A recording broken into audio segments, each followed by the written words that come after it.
जंग जैसे हालातों के बीच रविवार को हिजबुल्लाह ने इजराइल पर ताबड़तोड़ रॉकेट, मिसाइल और ड्रोन से हमला कर दिया।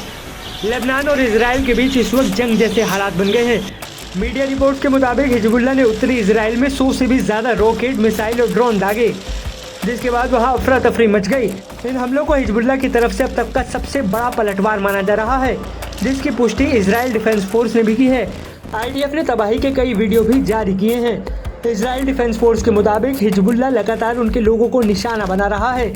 रविवार को जेजेरेल घाटी में 140 से ज़्यादा रॉकेट और ड्रोन दागे गए। इसके बाद हाइफा, नाजरेत, अफुल्ला, लोअर गलील समेत कई अन्य सैन्य ठिकानों के पास अलर्ट जारी कर दिया गया। IDF ने एक्स पर लिखा, हिजबुल्लाह के आतंकवादी हमारे नागरिकों को निशाना बना रहे हैं। हजारों इजरायलियों ने अपनी रात बम शेल्टर होम में छिपकर बिताई। रॉकेट की बौछारें उनके सिर के ऊपर से गुजर रही थी, कुछ उनके घरों पर भी गिरी। रॉकेट अलर्ट सायरन रात भर लगातार बजते रहे थे। बता दें कि हिजबुल्लाह और इजराइल के बीच इस जंग की शुरुआत 17 सितंबर को लेबनान में हुए पेजर धमाकों से हुई थी, जो अब हवाई हमलों तक पहुंच गई है। इजराइल और हिजबुल्लाह के बीच हो रहे इन हमलों के बाद जंग की आग और भड़कने की आशंका है।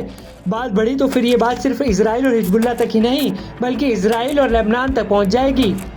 ऐसे में अगर दोनों देशों के बीच आमने सामने की जंग छिड़ गई तो इसका अंजाम भयानक ही होगा। बता दें कि लेबनान की राजधानी बेरूत समेत कई शहरों में पेजर और वॉकी-टॉकी समेत कई तरह के इलेक्ट्रॉनिक डिवाइसेस में ब्लास्ट हुआ था, जिसमें कई लोग मारे गए थे और हजारों घायल हुए थे। इन हमलों के लिए हिजबुल्लाह ने इजराइल को ही जिम्मेदार ठहराया था, क्योंकि हिजबुल्लाह के सभी लड़ाके मोबाइल की जगह पेजर और वॉकी-टॉकी का ही इस्तेमाल करते थे। हालांकि इजराइल ने इन हमलों की पुष्टि नहीं की थी।